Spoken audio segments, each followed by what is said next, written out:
Hey buddies, gas station log. It's July 23rd, 2018. It's July 23rd, buddies. You know what happens in 2 days? It's gonna be July 25th. I don't know that I'm looking forward to it that much. But interestingly enough, I find myself, I don't know why this happens. I'm sitting here, I'm thinking about Celebrate Recovery and the role that I used to play in Celebrate Recovery, and one of the reasons why I kind of stepped down. And so, of course, what am I doing? I don't know why this always happens. When I have a conversation with Jesus that is just intense, I find myself pacing around my house. So I'm pacing around my house, and I'm talking about how, like, when I first got here. Okay, let me explain a couple of things first. When I first got here, Ginger's family, JR, Melissa, and them were involved in Celebrate Recovery. So whatever they did, it was something they did as a family, kinda.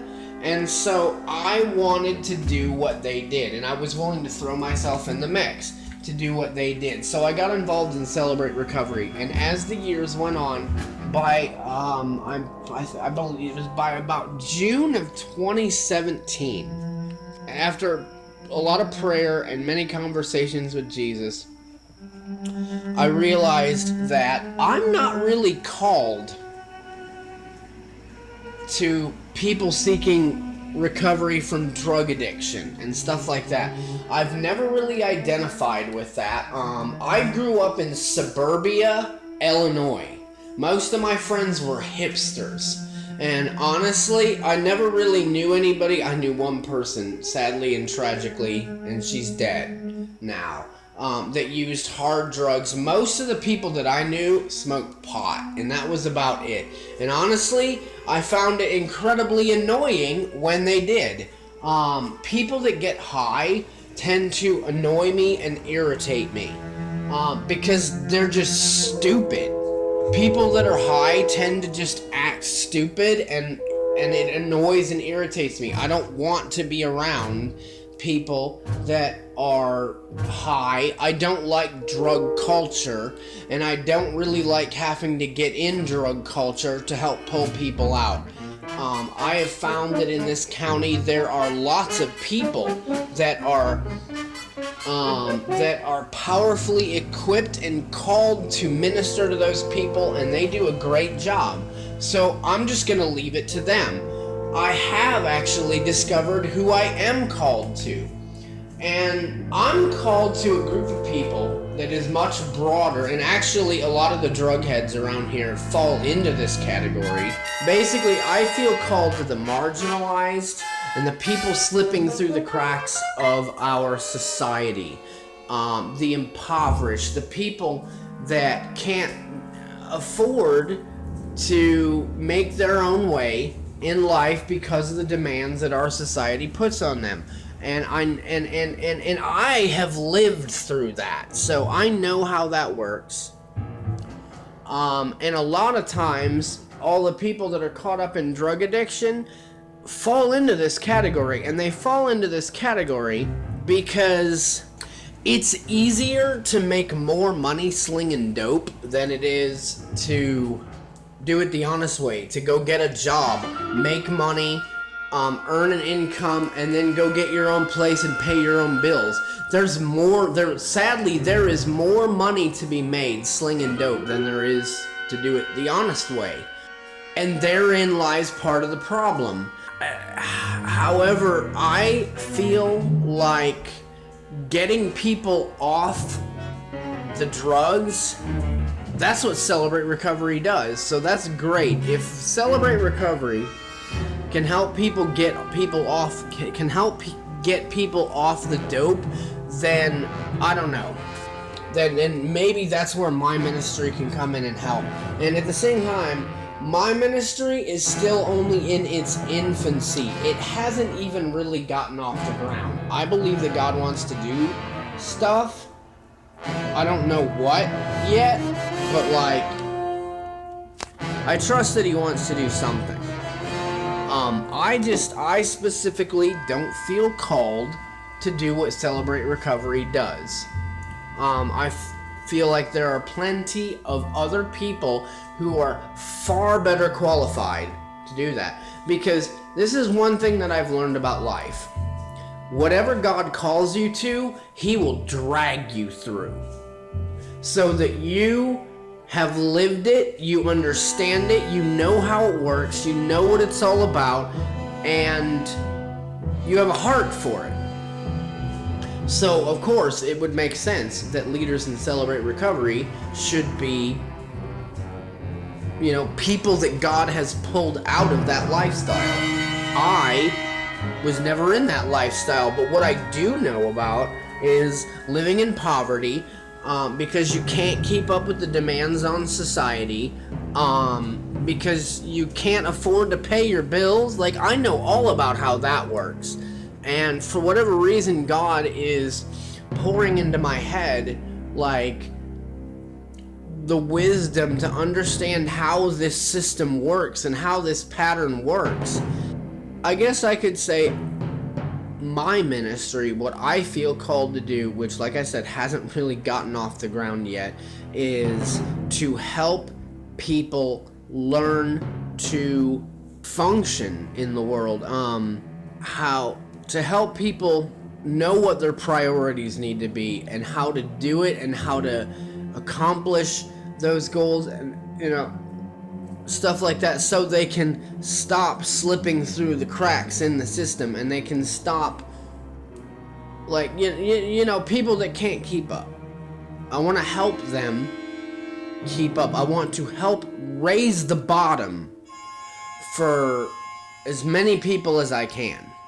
That's what I want to do. That's what I feel called to do, and I can't wait until God brings me to a point where I can start actually doing it and stuff, Find myself walking around my house, just pacing around, talking to Jesus about testimonies and what's important about a testimony and the drug culture and how I really don't want to get involved with the drug culture. I want to leave that to people that can handle that.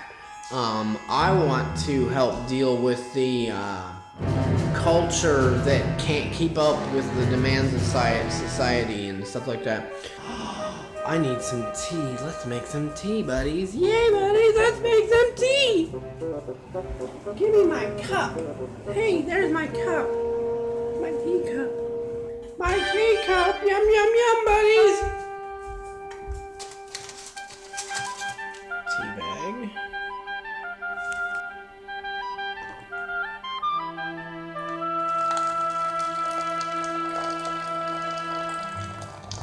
In Celebrate Recovery, it is a guideline. Who will get up and give their testimony and go on and on and on about tink, tink, tink, and describe in all of its glory their past life in sin. There's a reason, a biblical reason why we don't do that. And that is because your testimony, by the default of the word itself, testimony, you are testifying to the power of God at work in your life. What does the Bible teach us about our old life? That it is dead, and that we are made new in Christ. We are new creatures. We are all the slanderers and gossips and all those other things that we were.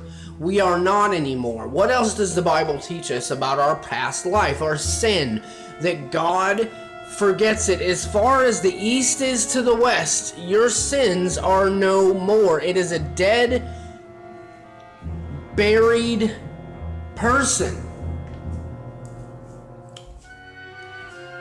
And this correlates into your testimony. What you used to do, sure, talk about it, whatever.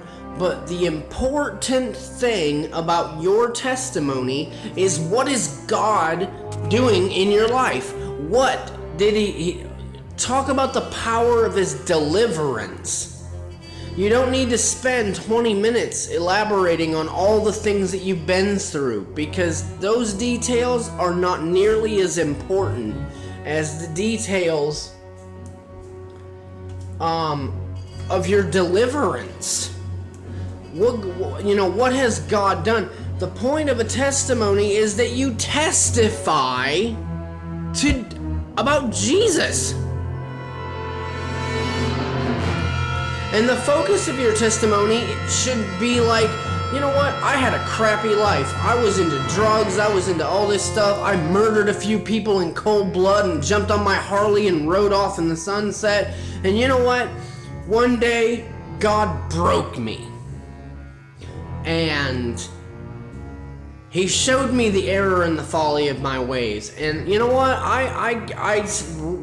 My eyes were opened. And I'm like, you know what, you're right. And I surrendered and submitted my life to Jesus. And now let me tell you about all the amazing things that Jesus is doing in my life now since I gave it all up. Because all of that happened before is meaningless.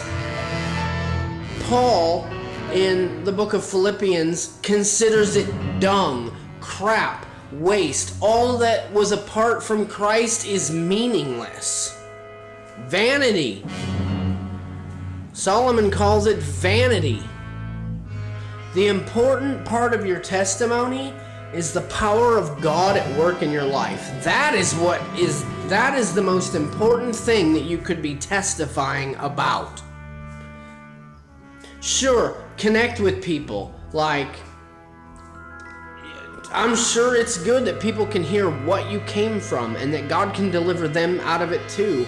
But don't forget to include the power of God at work in your life. Make it something that people want. Make it testify to the power of God at work in your life, so that they want to believe in it. They want it. They're like, well, dude, I need that kind of deliverance. I need God working in my, I would love to have a life where God is perfecting me day to day. He's working this out. He's delivering me from this thing. He is teaching me new things, new ways to live and be at peace and be content and be happy and filled with joy. And it's all about, you're testifying about the power of God to save you and deliver you from your old self, which hopefully you have killed and buried. All right, buddies. Peace out. Hello, people. We're walking around again, talking about stuff. Things I'm frustrated about. Why is it? I've lived all over the country, and I've seen lots of different kinds of people with different social expectations, but why is it that when I come to Rockcastle County, I find women that don't want to do jack crap for themselves? They want to find a man who will be responsible for the both of them. I'm gonna find a man, he'll get a job, he'll afford everything all on his own, and I'll sit around and like a bump on a log and stare at my phone and do nothing with myself and justify it by spending all your gas money driving around helping people, sort of cleaning up, not getting the laundry clean, not getting the dishes clean. Like, why is it? Like, I've found several women that seem to fall in this category. They won't do anything for themselves. They want to find somebody who will do it all for them. What's that all about? Have some ambition. Find that dream within yourself and go after it. Don't let anybody stop you or make excuses for it. Just do it. Go after it. Gas station logged. What's up, everybody? It's 4:30 and I just want to talk about something real quick. See, one thought goes into another thought. Today I'm walking around making videos and while I'm waiting for it to render and save, I have a lot of time to think about stuff. And I just want to talk about how I felt about my last relationship. I don't need to name any names. If y'all know, then y'all know, but I just want to tell you what I saw. I asked this girl to come move in and stay with me at the motel. All intention, I don't know what her motives were, I don't know what her intentions were, I'm just going to tell you what I saw, because the decisions that you make and how it affects your life tells people way more about you than anything you say. So let me just tell you what I saw, and I have a feeling that other people saw this as well. Girl moved in with me at the motel. Within the first week of moving, she lost her job. So I see somebody who moved in with a guy who could afford his own place all by himself.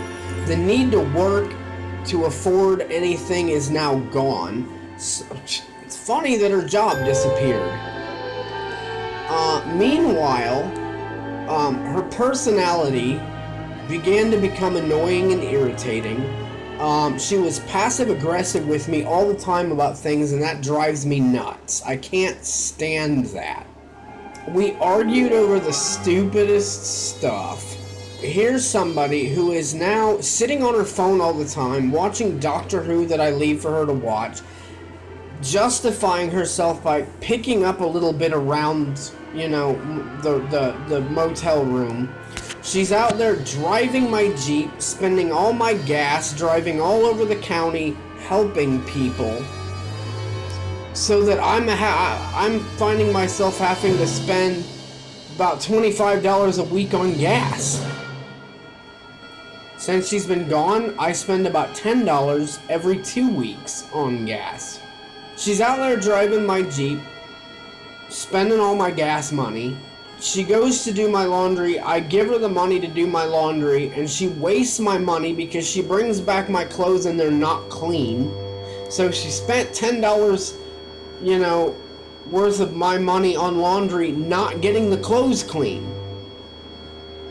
That's like going out, investing in something, and then not seeing it through. You threw the money away. So she would come home, and we would argue more. And finally, when I broke it off, I come home to see someone that didn't care enough about responsibility to keep the only way that anybody could ever get a hold of her. She sold her phone to move in with some guy that I didn't know. She may or may not have known him. But so here I see somebody who said, screw it, I'm just gonna say screw it to all my responsibilities so I can go live like a lump on a log with some other guy that'll have me. And through it all, she would show me pictures of her daughter and say, that's my world, that's my world. No, you don't get to say that. Because if she were your world, you would be out there bending over backward to make sure that you had a stable means of income so that you could afford your own place, so that you could give that child a stable life, a roof over her head, bills that were paid, and food on the table. And until you figure out how to do that, you don't deserve to be a mommy. You don't get to call, you don't even get to say that she's your world, because it's a lie. She is not. So while you're out there doing God knows what, not concerned about anyone else, let alone your child, living however is easiest for you to get by with as little responsibility as possible. I'm just going to say I hope God brings you to a bad end so that maybe He can break you of this. That's all. So, that was really heavy. Let's do something fun. Let's race my friend Blake at Mario Kart.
Gas station log, buddies. It's 9:30. What is up, everybody? Okay, so all that I was talking about earlier about testimonies and stuff like that.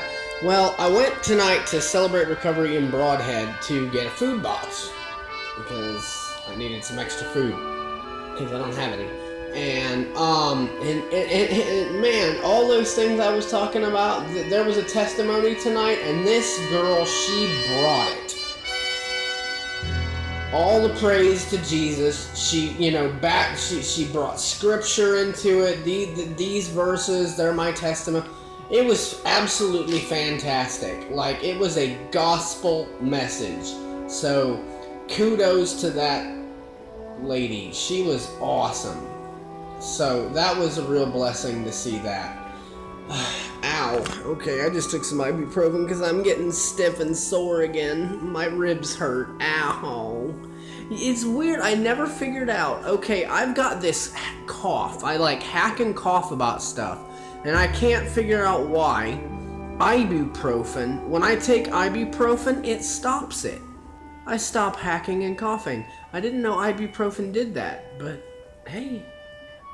Yay, Jesus. Whatever makes it work. I don't want to get old. I don't want to get old. Make it stop. I don't want to get old. It hurts. Okay. I'm making tea. Yay, buddies, I'm making tea. Okay, so final thoughts for the day. I had a lot. It's funny. This always happens on my day off. God always dumps something on me for me to process and digest about myself. Last Friday, the whole Jen Gertson thing, honestly, I think it was to remind me how magic true love is. And it was meant to contrast the relationship I had with Tina, which was not magical. It was just kind of there. And I think it was meant to remind me, hey, don't sell yourself short. If you're going to spend the rest of your life with somebody, make sure that the magic is there. The chemistry, the connection, the spiritual bond that you have with somebody. That's what I think last week was about. Today, I don't know. Today I was just processing a bunch of information. Because if God isn't always constantly challenging you and challenging what you think, then what are you doing? Alright, I'm going to make me some tea and have a good night. I'm going to finish editing Gas Station Log. Good night, everyone. God bless.